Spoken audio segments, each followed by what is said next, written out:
All right, welcome back to another episode of Hashing It Out with Javi. This is going to be a different kind of podcast, I guess. So let me say it this way. I have been having people that want to come on the podcast, but this week has been very busy for me personally for a lot of reasons. I had some stuff going on personally. But on top of that, just people are busy. You know, it's the holiday season, it's Thanksgiving week, but I didn't want to leave you guys without something at least. So I decided to do a podcast where we'll have some questions and answers. So a lot of people DM me questions about things, and I swear to God, it's really weird because I'm no philosopher, I'm no therapist. So whatever I say, my opinion on things is just my opinion. So, but people ask me questions a lot, and so I wanted to do a podcast where I can fill questions, and so that's what I'm gonna do today. These questions are all over the place, so just sit back, listen, hopefully enjoy it. And to be honest, thank you so much, genuinely from the bottom of my heart. Like all the people who listen to the podcast, it's crazy to me that people even listen, and that like I haven't even put a podcast out in over a week and a half, and people are still listening to the old podcast. So I appreciate you all. Thank you very much. I'm going to do my best to answer questions that have been sent to me. There's a bunch of them, a bunch of random questions. We'll get to them. But again, thank you very much. I appreciate it. Happy holidays, man. Hope everyone had a good Thanksgiving. Hope everyone's going to have a good Christmas. Fuck 2020. I've been saying that for a while. It's a weird time. But so what I did for this podcast is I took a bunch of questions. Like there's a bunch of questions, and I basically shuffled them. I printed them out, and I shuffled them.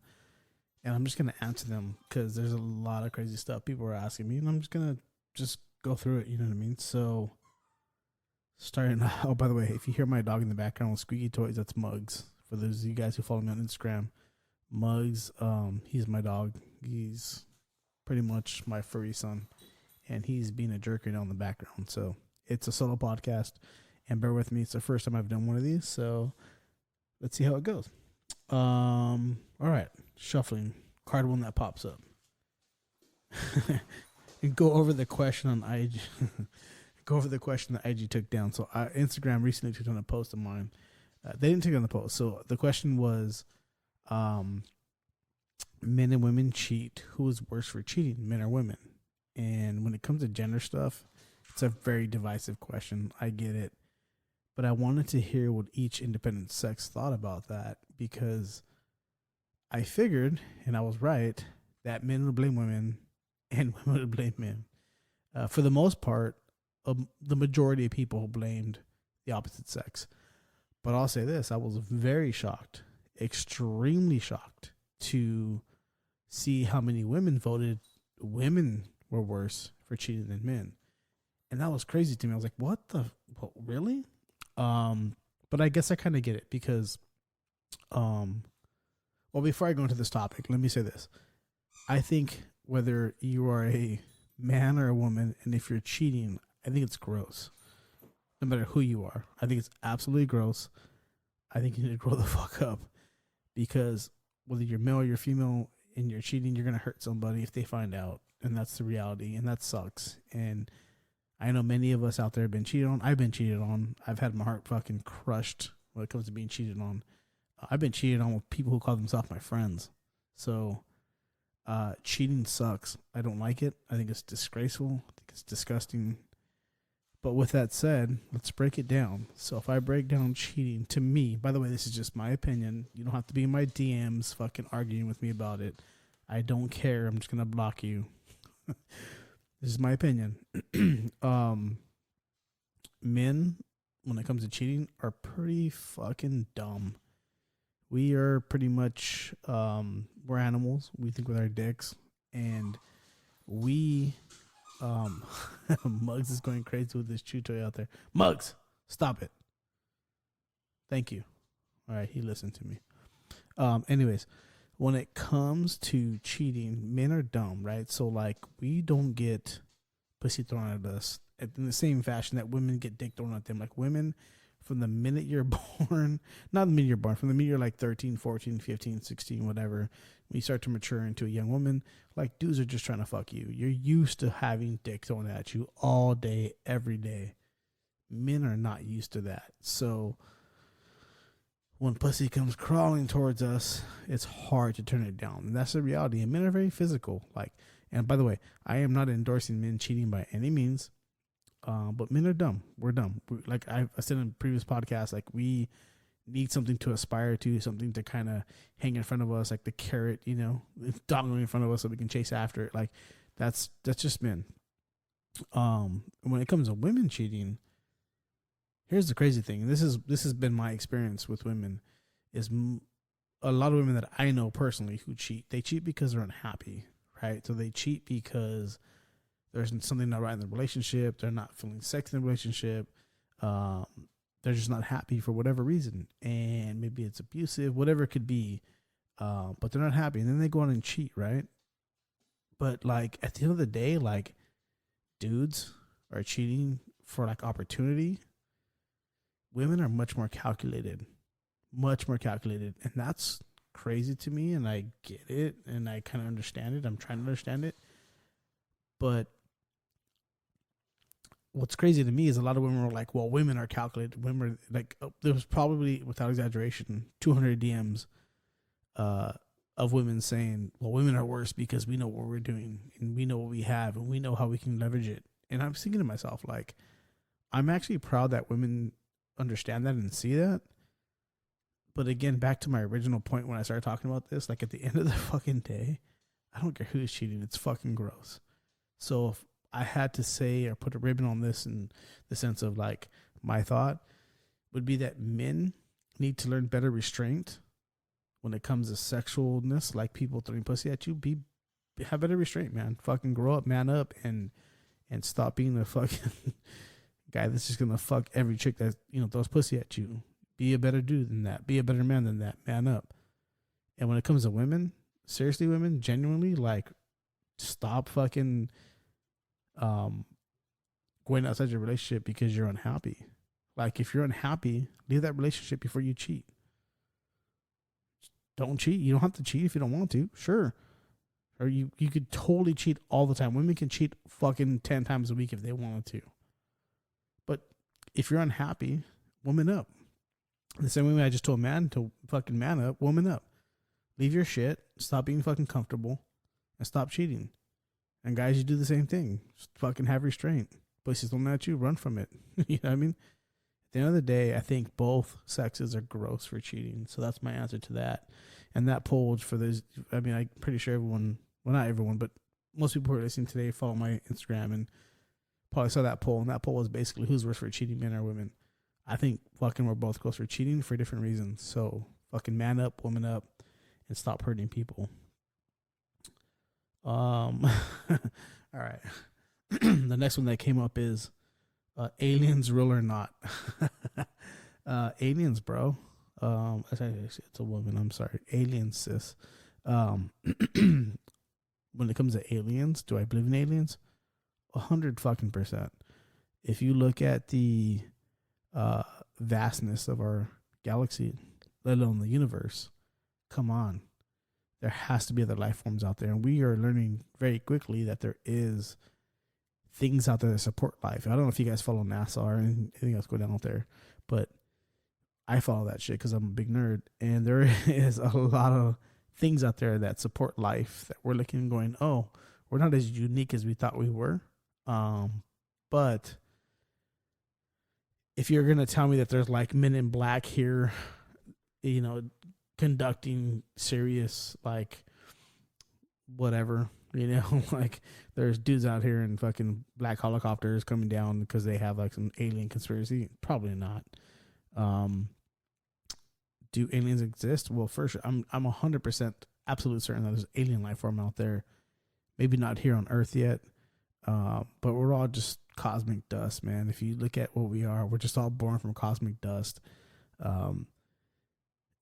With that said, the Pentagon did come out this year, and I don't have the notes in front of me to talk about it in too deeply, but we do know that there is some what we would call UFOs on video here in America, that shit happened, man. The Pentagon came out with it. They're like, hey, yeah, there's some UFOs that were like defying the gravity that we know today, or defying the propulsion systems that we have today, and that was a crazy thing. 2020 is fucking gnarly. We were over here worrying about Corona and all this other shit going on, and then like the U.S. fucking government literally admitted that we have UFOs in our fucking airspace here in San Diego, by the way, and no one even talked about it. No one even cared about it. So UFO just means unidentified flying objects, and what these pilots did capture on video was like objects flying in ways that defy what we know, in ways that our physics cannot explain, and that's fucking crazy. But there's been a bunch of people that have came out in the recent years talking about like Area 51, all these other things, which people think like, oh, that's crazy, that's conspiracy theory. But I mean, if you ever listen to the Bob Lazar tapes, like just go Google Bob Lazar. I think there's a special on Netflix, even I think even on Amazon. This is a guy who worked at Area 51, and he was talking about anti-gravity and all kinds of crazy things that were going on. And he was like, yeah, this stuff exists, and no one listened to him. But now people are like, oh shit, maybe he was right. So I guess what I'm getting at is, do I believe in alien UFOs? 100% that alien life, matter exists in the universe and the galaxy, without even thinking about it. Have they gotten to our earthly object? I don't know. Do we have UFOs? Well, UFOs, that's basically just saying there's something that's flying in our airspace that we don't know what it is.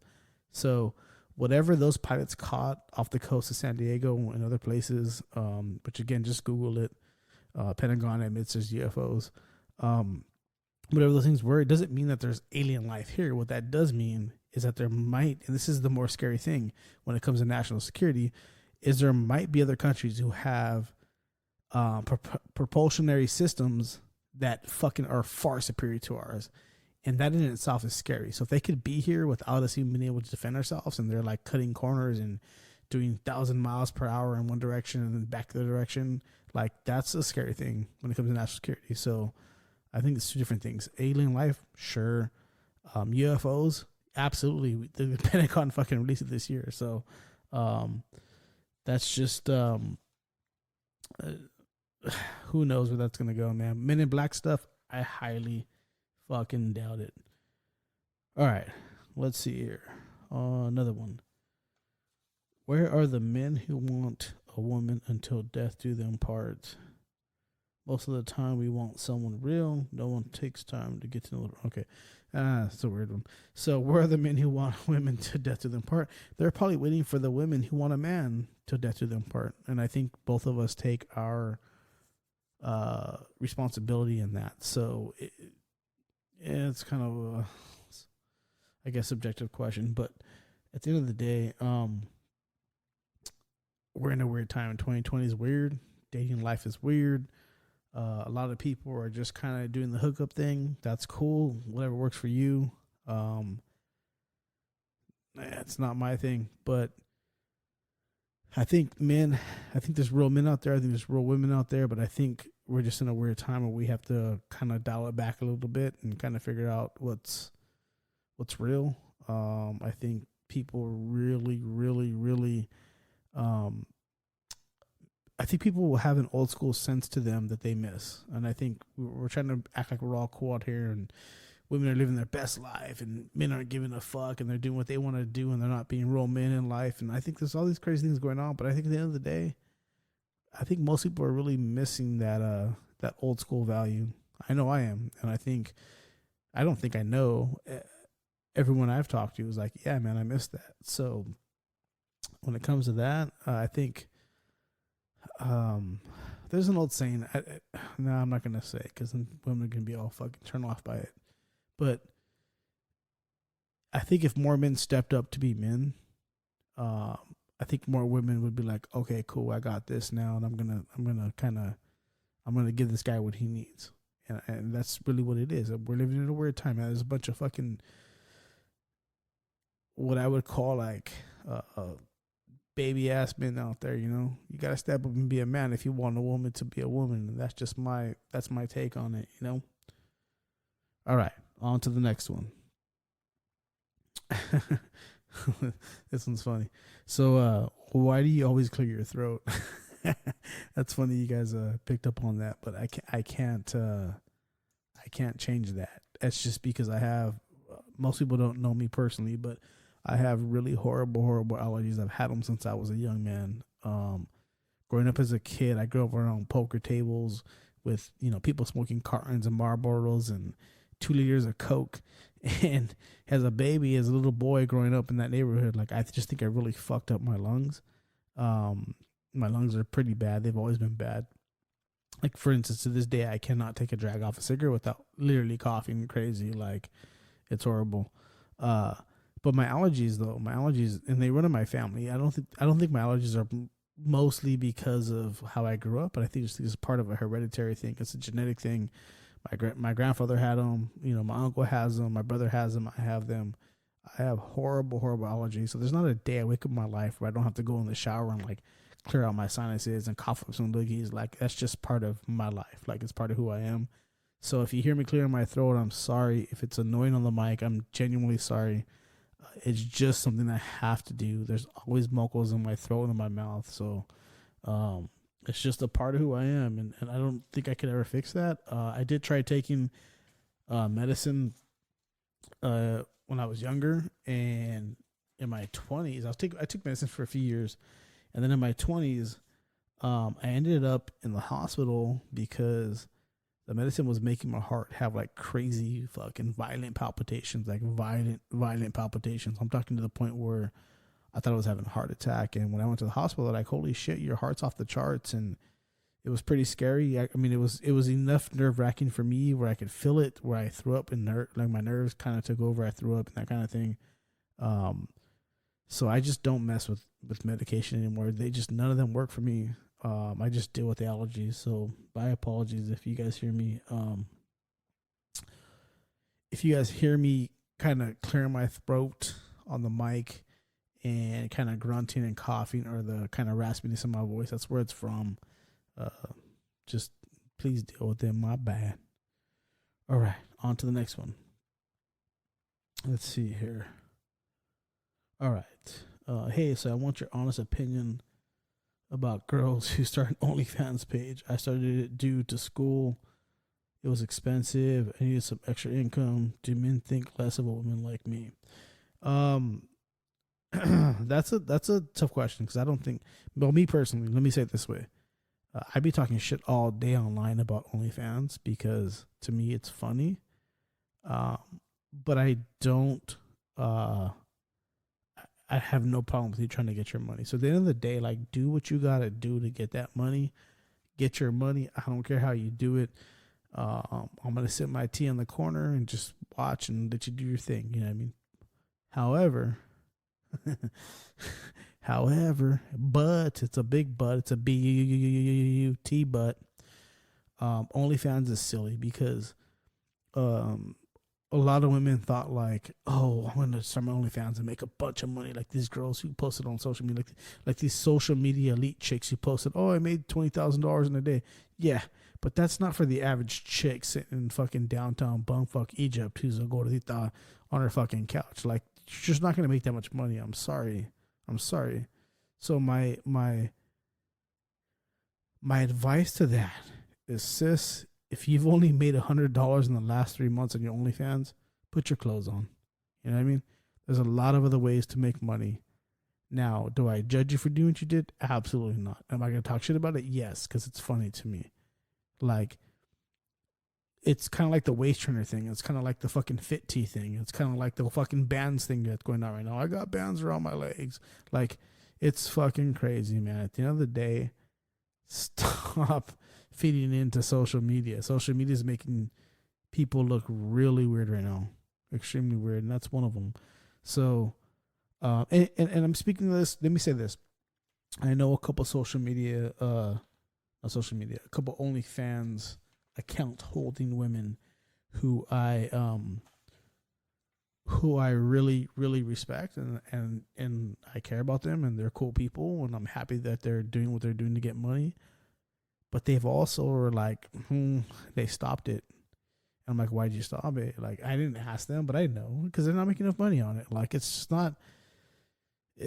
We got to stop feeding into this whole Hollywood,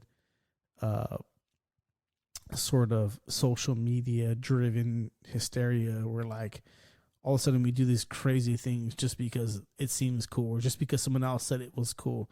People, please understand that what you see on TV, what you see on the radio, what you see on even social media, all this shit's fucking a fake reality, man. It's stop buying into it.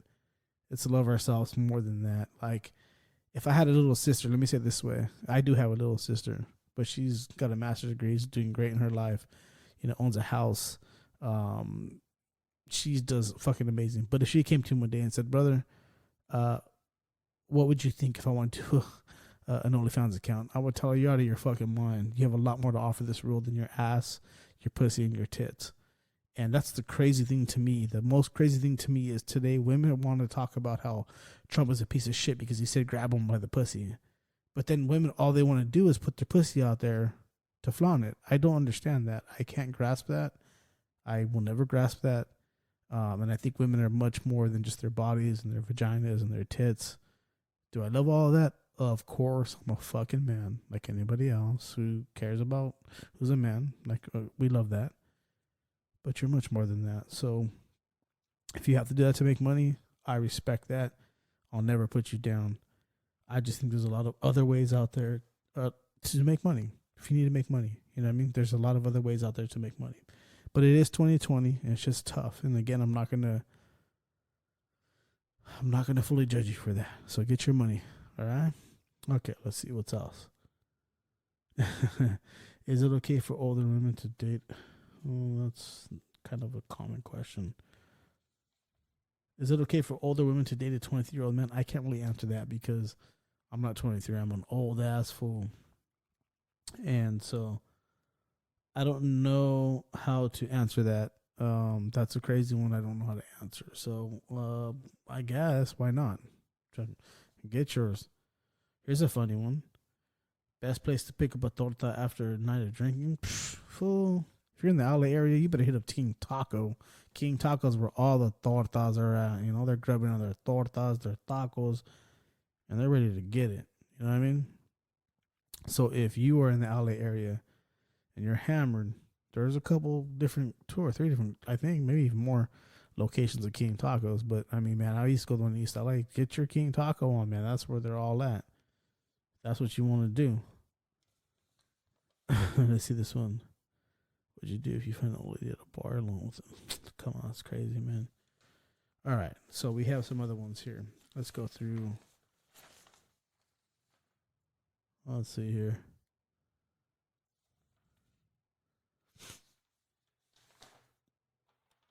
I got a lot of questions here, and some of them I'm just reading through them because even though I'm flipping through cards, like some of them are kind of like, there's only so much you can.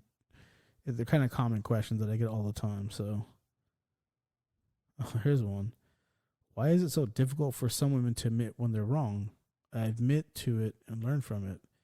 There's nothing wrong with being wrong. I just wonder why. Because there's a major. Because that's a major reason. Hold on. Why? She wrote like 3 different paragraphs. So bear with me here. Why is it so difficult for some women to admit when they're wrong? I admit to it and learn from it. There's something wrong with being wrong. Sorry guys, there's a lot of typos here I'm trying to read through. I admit to and learn from it. There's nothing wrong with being wrong. I just wonder why, because there's a major reason. This is a major reason. I'm just trying to translate why it makes it so difficult for men to want to date. Just saying. I don't even know if I understand that question. There's a lot of typos, but I guess what she's saying is women, if you're wrong, admit you're wrong. Because guys don't want to date because they're tired of women not admitting they're wrong. Well, I guess I can kind of get that. It's a weird question with a lot of typos. I'm sorry, you guys. Let's go on to this next one. Oh, shit. Fuck. ¿Cuándo me vas a presentar a mis juegos? ¿Cuándo vas a presentar a mis suegros? Girl, stop it. You're hot as fuck. You don't want my well, first of all, my mom and my stepdad are amazing. They would make amazing suegros. But well, you playing. You're only playing. You don't mean that shit. You're hot. You have all kinds of people in your life. Let's see here.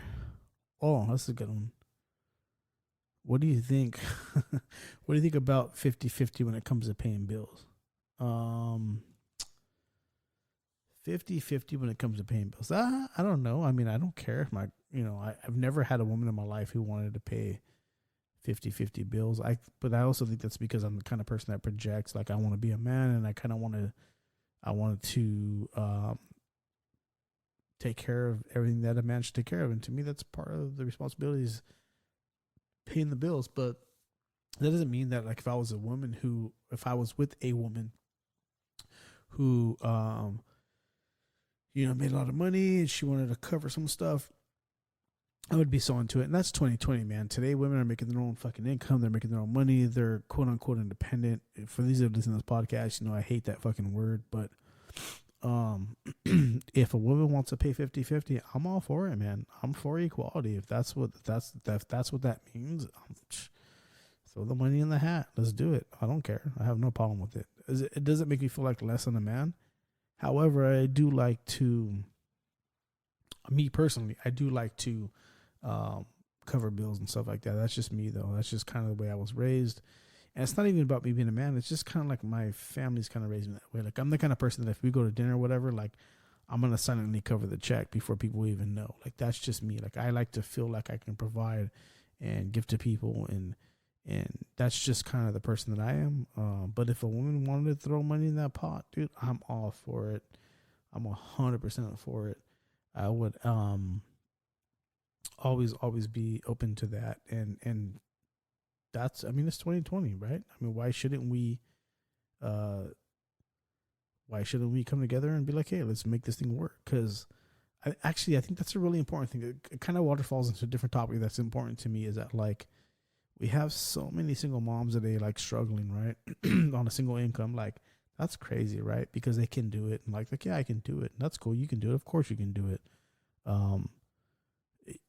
Anyone can live on their own and struggle and all that stuff, and struggle to pay bills and stuff. You can do it, of course, but I don't think it means it's the best, most optimal thing when it comes to like relationships, right? So if I could find a woman who is humble enough to be like, hey babe, I want to pay half, and I'd be like, hey babe, me as a man, I can humble myself, be like, hey babe, I want to pay half. Like, why not, right?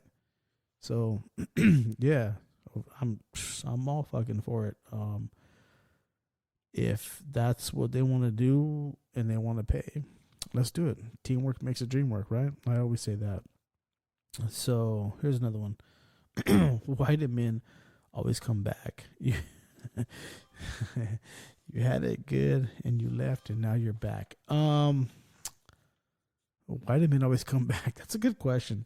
I think, well, maybe it's easily answered. I think it's because, like, again, I mentioned earlier that men don't get the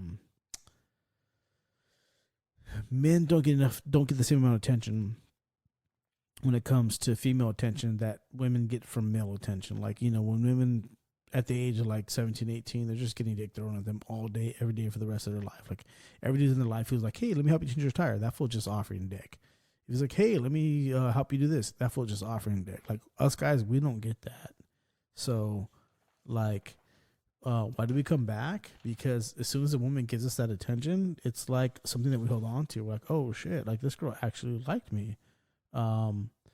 She actually liked me. Like, she put attention into me. Like, that's a thing that men, we don't like to admit it because we're fucking tough guys and machistas, right? But at the end of the day, if a woman shows you love, you're like, oh man, that's cool as hell, man.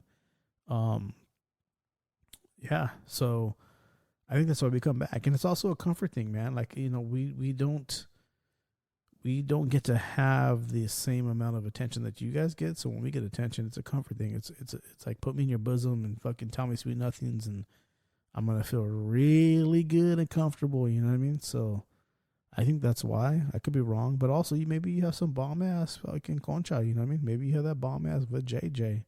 You know, but she got some bomb ass pussy. Who remembers that song back in the day? Dog Pound. But anyways, maybe that's it too. You know, who knows? But we just don't get the um, same amount of attention and that kind of thing. So, anyways, all right, on to the next one. Being older and dating. Well, I'm old. I'm not gonna say my age, but I am in my later stages in life. I could be your daddy, your zaddy, your azúcar papi. I could be your glucose guardian. I'm that old. Dating when you're older kind of sucks, to be honest. I think it would be easier. Well, maybe not. Let's just say it this way: when you're old, it's hard to find somebody. You have to be willing to accept the historical context of somebody's life when you're older. And that's a lot, man. There's a lot of baggage out there, you know? I mean, in 2020, like the last 20, 30 years, it's not like the 20 or 30 years previous to that. Like maybe they had like 5 partners, you know? Like if you meet someone today, they might have had like 50 partners. And that's cool. When I say partners, I mean sexual partners or people that they've been dating or whatever. But that's a lot of water under the bridge. So dating means you have to be really, at an older age, means you have to be really willing to accept a lot of historical things about the person you're dating. And a lot of people love to say like, oh, I hear this from a lot of women too. Like, well, I don't care what he did and whatever, but come on. We all do. We love to say that we don't. We fucking love to say that we don't care what somebody did before me. But once you start caring, that's a whole different story. All right, let's see. Here's another one. Muggs. How long have you had him? How you got him? What's your relationship with him? Muggs is my dog. He is just turned 7 years old. He's a boxer. He's the most amazing dog in the entire world. The reason why I got Muggs is because when I first got full custody of my son, I knew he was in a tough place. And I figured what better thing to make my son feel whole again than to buy him a big ass dog that can sleep with him every night. And so all this stuff happened in the winter, and dogs grow quickly. So I got Muggs. Muggs is a big ass dog. He's literally been sleeping in my son's bed every night ever since. Here we are 7 years later. He's about a 70-pound boxer. He's a big dork. He's super loving. All he wants to do is lay on you and hug on you and kiss on you and just be like, literally, like if I lay down, he'll put his head like in the crest with like on my neck and just snore away. Like he just wants love and to be loved. And he's an amazing dog. I believe dogs are like such great animals that like I think like humans, we don't deserve them in a sense. Just because like they're just loving, man. Like, you know, like dogs, like you can be addicted to a dog and he's still gonna love you. And like, don't be addicted to a dog, man. I'm a huge dog man. I love dogs. So that's Muggs' life story. He's an awesome puppy. I could, like, some dogs, when people get dogs, like they chew shit, they destroy shit, they're destructive, all these things. Literally, when we got Muggs, he just got off the bottle. He was 5 weeks old. He lived in my, literally in the crest of my neck. Like he would sleep in my neck and my hoodie. It was like in December, Christmas time. And he would sleep in my neck fucking like for like 2 days straight. I would just take him out to the bathroom or whatever. He was tiny, man. He fit in the palm of my hand. He was just this little baby. And is an awesome addition to our family. He's been an amazing, loving being in our family. And I treat him like he's a son, man. He does. Like he has birthdays and we get him gifts and we give him pies every year. And we sing happy birthday to him every year that he's been here. Christmas, he gets his own gifts. If you haven't seen the Muggs 3D the Muggs highlight on my Instagram, go watch it. You can see him opening gifts. Like he literally has gifts every year. I stuff little treats in the gifts, so when it's time for gift opening on Christmas Day, I have him come to the tree and there's a treat in there and he freaking rips it open. He's super happy. He's an awesome dog. And so that's Muggs. Yeah, he's my baby. He had a cancer scare last year. which was terrifying. It sucked, cost me a lot of money, but I wasn't ready to let him go yet, so we had everything removed, and we're just hoping that it doesn't come back. But this kind of cancer most likely will, so we're preparing ourselves for that. But at the end of the day, we love him. We're going to continue to love him. He's going to have a great, great life while he is here with us. And that's my dog. That's my Mugs. All right, here we go. Latinos for Trump. I don't even want to answer that one, man. I don't even know. I don't care who you. Latinos for Trump. I don't even know how to.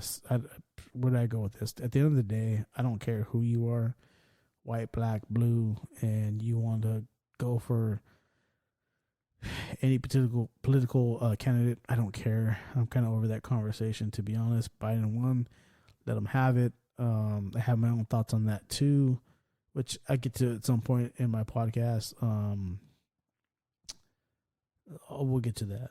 Let's see here. Single moms dateable? Fuck yeah, dude. MILFs out there, dude. They're the best ones to be dateable. Are you kidding me, bro? Them moms are wild. And honestly, like, there ain't nobody nastier on a Saturday than a single mom. Well, a single mom with no kids, you know, she got a free weekend, bro. There ain't nobody nastier. When you're done, you get a freaking Capri Sun and a pat on the back. You know what I mean? Hell yeah, they're dateable. Shit. Let's see. Co-parenting. Boundaries. Wow, this is another one. So co-parenting and boundaries. So here's something that I can't really speak too deeply on. Well, I guess I can. But me personally, like, anyone who's ever dated me in the last 7, almost 8 years, when it comes to co-parenting, you don't have to worry about it because that person's not involved at all. So it's just me and my son. So there's no baby mama drama here. There's none of that stuff. So I can, you know, you have a free range when it comes to me of not having to worry about that. However, I have dated women who did have a baby daddy, and to me, one of those women was like super duper legit on how she handled that.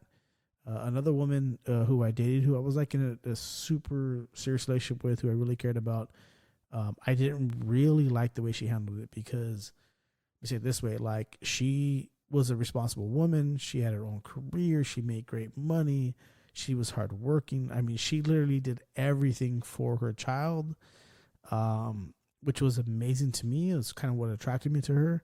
But she made that fool, her baby's daddy, do nothing. I mean, this fool was a straight up bum. Like a straight up bum. And I couldn't understand that. I couldn't relate to that because I'm dating her and I'm not a bum. Like, I'm taking care of my kid the whole time. Like, what's going on here? Like, she, like, I mean, literally, she paid for everything. She did everything. And the kid, like, all the kid really cared about was soccer at the time. And the dad, that was his thing, was like soccer. And like, all he cared about was that. And that was his bond with this kid. But like, he literally gave nothing when it came to financial stuff, when it came to getting the kid around to doing things. Like, he literally just showed up to play soccer and that was it. And the kid thought he was God. And I'm like, dude, kid, like, I mean, it may sound bad, but I was like, dude, this kid has no idea that, like, his mom and I do fucking way more for him than this dude does. This dude does nothing, just shows up to play soccer. And so when it comes to boundaries, I think, to me, that was a boundary where I was like, I don't get it. Because me as a full-time single father, I just couldn't understand not being held to a like a standard, you know? And so boundaries should be that, let me say it this way. Boundaries should be that your significant other should never have to worry or think or contemplate or guess that your ex has any importance in your life whatsoever other than being the parent of your child. And that, by the way, saying that sounds like it's kind of making it less important, but no, like, being the parent of your child is super important, right? So, but also, like, if you're going to be in the dating game and you have kids, you have to really understand that, like, your new dude has to feel special, right? In the same way, your new woman has to feel special. You can't just be out there dating and shit and having kids or whatever and being like, Mom, you know, this is it. This is the end all be all. My past is it. Like, if you want to date, then don't. If you're not past the point of trying to make someone else feel special, then don't date. Be a single parent. I guess it's the way I could say that. This is funny. Why most women now have the same look. There's nothing unique about them. Kylie. By the way, 90% of these questions that came in are from women. So this is from a woman. Interesting because she's a really pretty girl, but she's definitely not the fake type. But I can't tell you why. I think social media has a big part to play in that. I think the Kardashians have fucking poisoned an entire generation of women. I think there's just this weird thing going on where women, there's like society in Hollywood and all these people are making women feel bad about themselves. And it's like, dude, stop that. You know what I mean? Like, I don't care if you got stretch marks. Girl, fucking, those are tiger stripes. Let me hear you roar. You know what I mean? I don't care if you got a little fupa going on. Sure, I'll put that shit up like a mechanic and go to work. You know what I mean? Like, at the end of the day, I really, and I've said this multiple times over and over again, it makes me extremely sad. Extremely, extremely sad. Like, to the point of I've sat down and had like really deep thoughts about it that like I feel really bad. I feel really extremely bad that women have to feel that they have to live up to this like this persona, this ideal of like what a woman should be physically. Not even like, the most important thing about a woman is like what does she bring to the table, like spiritually, emotionally, empathetically, like. But all these women out there like worried about what they like. The first thing they're worried about is what they look like. Like, Jesus Christ, sure you should look good. Sure you should take absolute, sure you should be into looking good, 100%. But if it's to the point that's all you are, like, you're so shallow. That's so shallow to me. And I feel that there's just a lot of shallow women today. And I don't feel that it's entirely their fault. Because they're just being bombarded with stuff. But there is a lot of shallow. We all know. You fucking every one of us knows somebody out there on social media who's shallow as fuck. He only cares about what they're wearing, what they look like, what their hips look like, what their ass look like, what their tits look like. We all know those shallow ass women. And how do they get that way? Because the way I look at those women, and this is me, because I'm strange and I think differently, but I look at that as someone's daughter. You know what I mean? Like that's somebody's baby, right? Somebody had that little girl and raised her. And she was just this little girl. And she was innocent and beautiful and all those things that matter when it comes to being like a woman and a person, a human. Fuck a woman, like a human. And then all of a sudden, all she cares about is what she looks like. And she goes to the point of like going under the knife to like a gnarly surgery. Like some of these surgeries are crazy. They're absolutely insane. I saw a chick and she's following me. And hopefully she might get mad at me and follow me and fucking maybe even report this post when I post about this podcast. But this chick, by the way, was extremely beautiful, extremely sexy. Went and got her butt done and literally posted a video. And in the video, it was a Instagram story post. So it was on like a 15-second post. But in the post, she's shaking her ass, saying 6 days out of surgery. And she has a drainage tube still hanging out of her fucking ass. Drainage. If you've never seen anyone who goes to surgery, you have a drainage tube so you can drain the pus and fatty material and blood out of the wound. And it's draining out of her ass. And she's shaking her ass saying, I can't wait for this summer because it's going to be litty. There's so many more important things in this world than having a fake ass for summer. So how did we get here? So to answer your question, bro, or sis, I don't know why women want to look the same. I typically am more into a unique woman. When a woman's cute to me, that's fucking adorable and lovely. Women are like, well, cute's not. When I talk to women, they're like, I don't like being called cute. Well, to me, if you're cute, man, I want to hug you. I want to hold you. I want to kiss you. I want to kiss you on your forehead. I just want to take care of you. Like, to me, that's everything. If you're adorable, you're cute. Fuck all this whining like a porn star shit. I'm over it. I said what I said. Let's see here. Do you believe people change? Whether it be for exes, parents, siblings, from bad to good. That's a good one. That's a deep question, actually. Do I believe people change? I'm going to take a quick drink here because my throat's dry. And I need some vodka cranberry. Do I believe people change? I do absolutely 100% believe people change. I think there's certain characteristics about us which may never change. Like, we all know people who are shady. Like, we all go to people where you're like, oh, that fool is shady as fuck. And you just know they're shady, right? But you also know somebody who maybe was wild. A good example is me. Let me give you an example. When I was young, I was fucking crazy.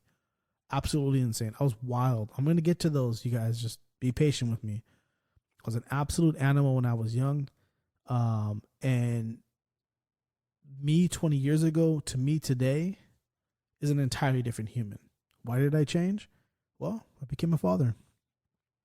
Well, my family loved me. Well, I was smart enough to figure out that what I was doing was stupid and wild and crazy. And while it was fun, it wasn't the most important thing in life. So, do people change? 100%. If you talk to me today, the man you're hearing today on this mic is an entirely different human than somebody 20 years ago. It's an entirely different human than somebody 10 years ago. So, do people change? Yes. However, with that said, we all know those types of people that who they are is who they are, and they're never going to change.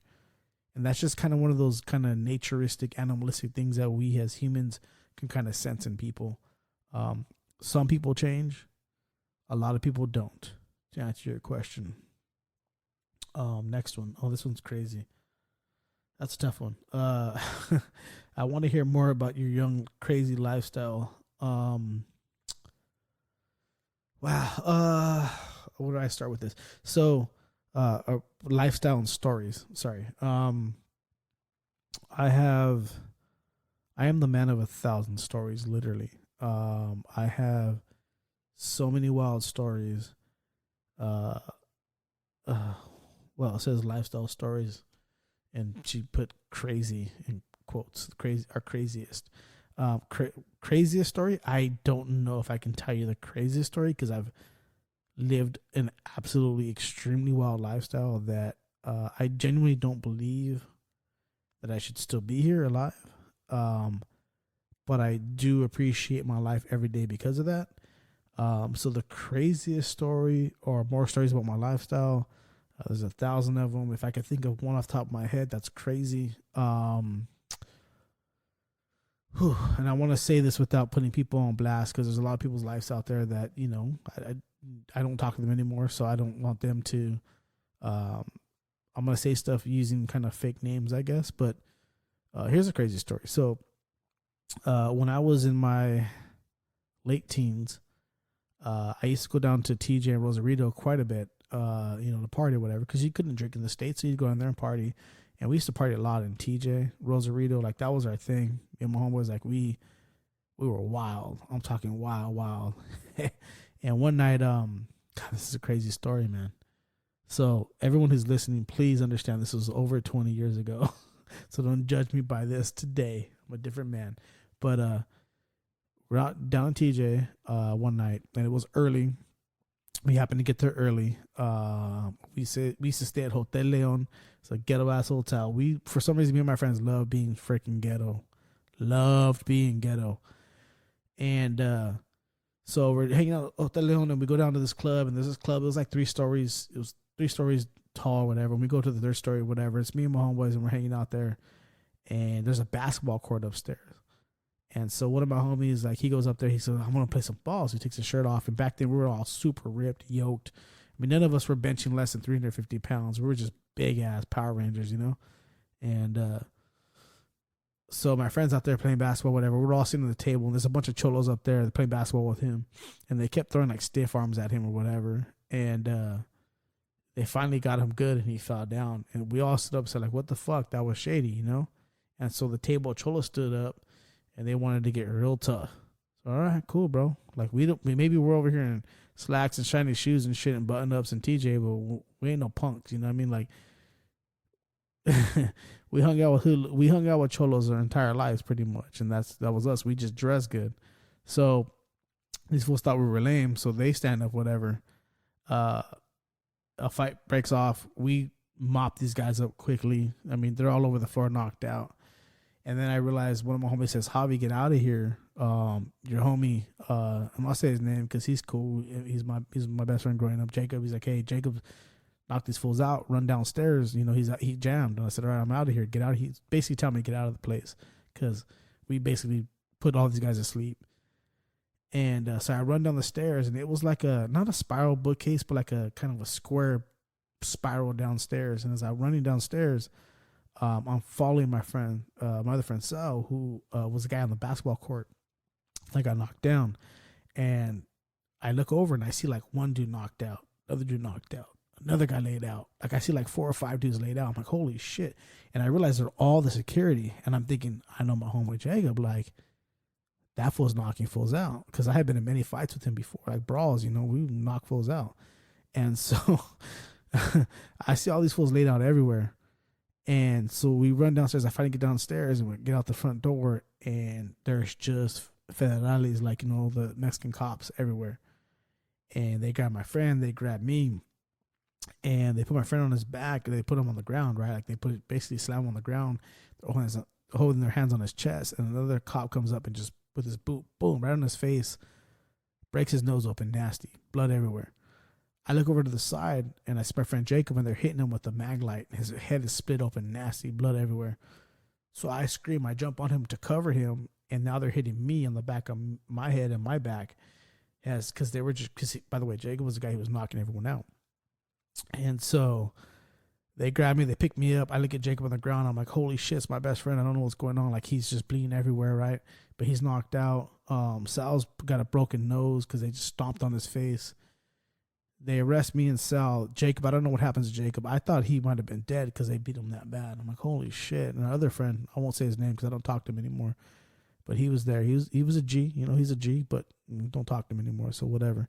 And in any case, he looks at me kind of like from afar, and I'm like, all right, at least he knows where we're at.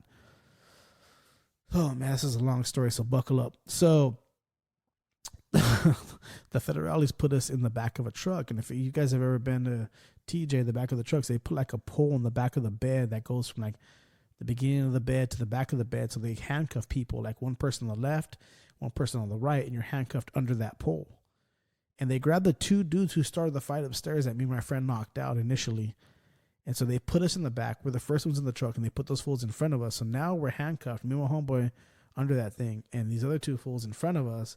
But the other 2 fools were so badly beat up, they didn't even know what was going on. And I'm like, oh shit, these fools are whatever. And so they take off, and now these cops are driving down the Revolucion, which is in TJ, right? The Revo is what we call it, back and forth, up and down that street, back and forth. And I realized, holy shit, it's only like 8 or 9 o'clock. We got in trouble early on, you know? Like, this is my first time getting in trouble in TJ, but this is early and this is bad, right?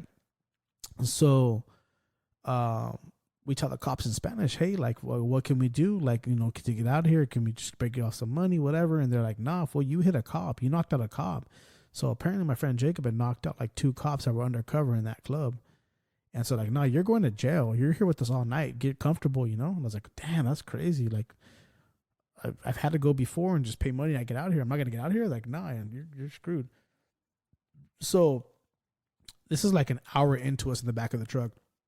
By the way, these cops are doing, when they're driving, they're stopping, pulling hard turns. Like my wrist is bleeding. Like they're fucking doing everything they can to make us hate our lives in the back of that truck, that pickup truck. And there was a fool in the back. He was holding onto the back as they were driving in the back of the truck, like Ferrari. And so next thing I know, I realized, hey, we're not in the city anymore. We're out in some weird ass podunk ass area, up in some hills somewhere in TJ, like up in the hills. And they stopped hard, and that woke me up because my friend Sal had been knocked out, so he was concussed. I was trying to stay awake, but I'm passing out, right? And so I wake up like, oh shit, what is that? And then they grab somebody and arrest him, and they put him in the back of the truck, but they don't handcuff him. And I look up, and it's a woman, and I'm like, holy shit. And so I start listening to what they're saying, and basically they arrested this woman because the woman had it's going to sound crazy, but a ninja star, of all things, a fucking ninja star. Like one of the ninja stars you throw as a kid, right? And so they arrested her for having quote unquote a weapon. And so I look up and I'm like, what? It's just, the night's getting weird at that point. I'm like, this is some weird shit. And so they drive us off, and they continue to drive deeper into Tijuana in the hills. Like, it was not TJ and the Rebel. It was like up in the hills where there's like shanty shacks and shit. And then like a good half hour later or whatever, and I'm guessing the time, but it might have been a little bit less, maybe a little bit more. But they pull over and they pull that chick out. And I get a good look at the chick, and it's not a chick, it's a tranny. It's like a trans woman, you know, it's a dude. And I'm like, oh shit, that's a fucking dude. And at that point I'm like, oh, what the fuck? And I'm just tripping, like, what are they doing? And so we're on the top of this hill at this time, weird ass shanty shack hill and TJ, and they pull her out, and I can hear them talking. And like, I know Spanish, I don't speak the best Spanish, but I can understand everything. And basically what they're telling her in Spanish is like, hey, like, these guys here have money. They're going to get out of here in a day or two. What are you going to do? And when they said that, like, you know, they said, ¿Qué vas a hacer usted? You know? And I was like, oh shit. And I literally, my butthole puckered, and I started hitting my friend's because he was knocked out, concussed. I'm like, fool, wake up, wake up, wake up, wake up. And he's like, whoa. I'm like, fool, listen to this conversation. And so then, like, no joke, this is the craziest fucking story of my life. My family's never heard this, by the way. And I have a lot more. I have probably 100 of these stories that are like this. About maybe 5-10 minutes later, I heard this dog barking, rah, rah, rah, rah, rah, rah. And the dog like starts like squinting, crying or whatever, and then you can hear it take off. And so I'm like, what the fuck's going on? And then you hear them breaking into like a house, like they kick a door down, you can hear it. And within like a couple minutes of that, you hear moaning. And these fucking cops were boning this trans person, or maybe getting head. I don't know. It sounded really sexual, like a porn coming out of out of the back of that house. And I remember I looked over to my friend, and he's passed out because he's concussed. And I kick him, like, wake your ass up, wake your ass up. The two guys, by the way, the two guys we beat the fuck up out earlier are passed out cold in front of us. They don't want to know us. They're scared. I'm screaming at my home, like, fool, wake up, wake up, wake up, wake up. He's like, what? I'm like, dog, you hear that? And he listens to it. He goes, is that what I think it is? I said, bro, there ain't nothing different than that in you and I, other than he's wearing a dress, bro. I'll fucking die on this hill if they try to fuck me. And I remember the look on his face was like just terror, absolute terror. And I was like, they're boning that dude. And it was a crazy, crazy, crazy moment in my life where I was like, what am I doing? And again, keep in mind, I'm probably like 18 years old, you know? So this is like well over 22 years old, 22 years ago. It's insane, right? So I'm like, dude, wake up, wake up, wake up. So then he's awake. He's right awake. Now his eyes are fucking wide open. Me and him are like, dude, I remember telling him, bro, I will die right here, right now, before I get fucked by one of these cops. I promise you I will die right here, right now, bro. He looked at me, he says, I will too. I said, I'm not going to get fucked by one of these guys because they're fucking that dude. And more power to him. That dude maybe he likes it, maybe he doesn't. I don't know. But I am not getting fucked and dying out here. If I get fucked, I'm dying out here. And so the cops get back in the car and back in the truck. And then when they take off, they throw the trans chick's purse at her. Like, they start talking shit, laughing. And I'm thinking to myself, what the fuck just happened? This is insane. And I just couldn't even piece together what was going on. You know, just think about everything from that night, from like the big ass fight that happened to my friend. I don't even know if my friend's alive or not. My best friend. I'm with my other homie who got knocked out. His nose is broken. Like, we knocked these fools out that are sitting in front of us in a truck. I'm like, I can't even piece together what's going on in my life. So then they bring us back down to the Revo. They drive the truck down to the Revolucion, which is like the downtown area of TJ. And they're just racing up and down the street. And now they're packing the truck with people, right? So we got arrested like 8 or 9 in the evening. Now it's probably like midnight, and they're packing people in the truck. That's what they do. That's how they make money. They're packing a bunch of people. And so remember, we're the first one. So now there's like 10 different people in front of us with their hands locked into the bar in front of us. And finally they go, okay, we're full. So they take us to the, at that time, I don't know if it's still the same way, but at that time, like, you had basically like the city jail you would go to, and then you had prison. Like, there's no county jail back then that I remember. And so, man, it's crazy. So there was these 2 cholos in the front of the truck who were from different neighborhoods, and they realized they're from San Diego, and they realized they're from different neighborhoods, and they start talking shit to each other. And they're like, hey, I'm going to fuck you up. I'm going to fuck you up, blah, blah, blah. So everyone in the truck's like, all right, whatever. When they let us go into the cells, you guys can fucking put them up and fight. Do what you got to do. So they finally take us back down to the city, like, police station, and they put us all in a cell. And there's probably like 20 of us, maybe a little bit less. And we're in there. As soon as we get in there, they were like, hey, fucking form a wall and let us fight. So we form a wall so the cops couldn't see them pretty much. And these fools just start chucking. They start fighting, right? Well, the cops come in immediately after that, and they're like, in Spanish, screaming shit in Spanish, all angry, upset. And they put one foot up against the wall, and they said, all right, you guys want to act tough in Spanish. They said, you want to act, and want to act like that, whatever. And they have this fool spread on, like, his legs and whatever, like, if you're going to, like, get searched against the wall. And this cop just punched him as hard, like an NFL punt, as hard as you could think of, in this fool's balls. Boom. And this fool falls on the ground crying. And the cop looked at all of us and he said, hey, ándale, sígueles, cabrones. Sígueles, which means, like, keep going, motherfuckers. This is what you're going to get.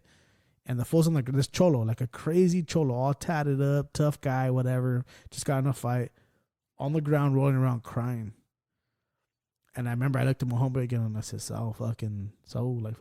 this, bro, it's just you and I, you know? He says, yeah. He goes, fuck, dude. I said, this is just crazy, dog. I don't know what the fuck's going to happen. We've already been down in their custody for I don't know how many hours. The sun's already up. It's the next day. And so then they start to pull people out of the cells. They're like, yeah, well, you got to go. You got to go. You got to go. You go. And it's just me and my homeboy left. And they're like, nah, you got to go to this other place. And I was like, other place? Like, damn. Like, yeah, well, you guys knocked out the cops. And I was like, I didn't knock out cops. My homeboy did, though. But I didn't knock them out. They were undercover. You know, I didn't know they were undercover security. So anyways, they take us down to go visit the judge. And they pack another truck with me and my homeboy and like another 20 people, whatever. So all like the violent criminals that were there, quote unquote criminals, they took down to go visit the judge.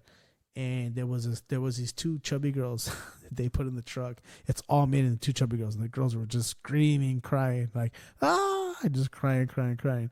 And so when the truck pulls up to what I thought was like the prison, pretty much, it was, you know, I had to go visit the juez, like the judge, you know. When we pull up, as soon as we pull up and the truck pulls into like the guarded area, the truck pulls around. So now I can see out the back of the truck. Cause remember, like there's a bar behind on the bed. So I'm looking out the back, like looking on the back end of the truck, pretty much out. And I see my homeboy, the one I don't talk to anymore. He's there and he looks at me. He's like, you fucking guy. I'm like, oh, he knows where we're at. At least he knew where to go to get us, you know? So, at that point I knew like at least somebody knows where I'm at, you know? So I felt good. So anyways, we go into this jail. And it's the most grimiest jail I've ever been in my life. And people are like, what was that? I don't know. I don't think they had counties. I felt like a prison to me. It was weird. So they pull us in. There was like all these beds like tacked onto the wall. There was seriously like a trans dude like serving food.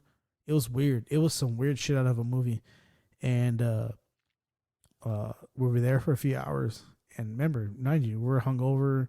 My homeboy's concussed, got a broken nose, whatever. We're like on almost day 2 of this going on. And then finally we get to see the judge.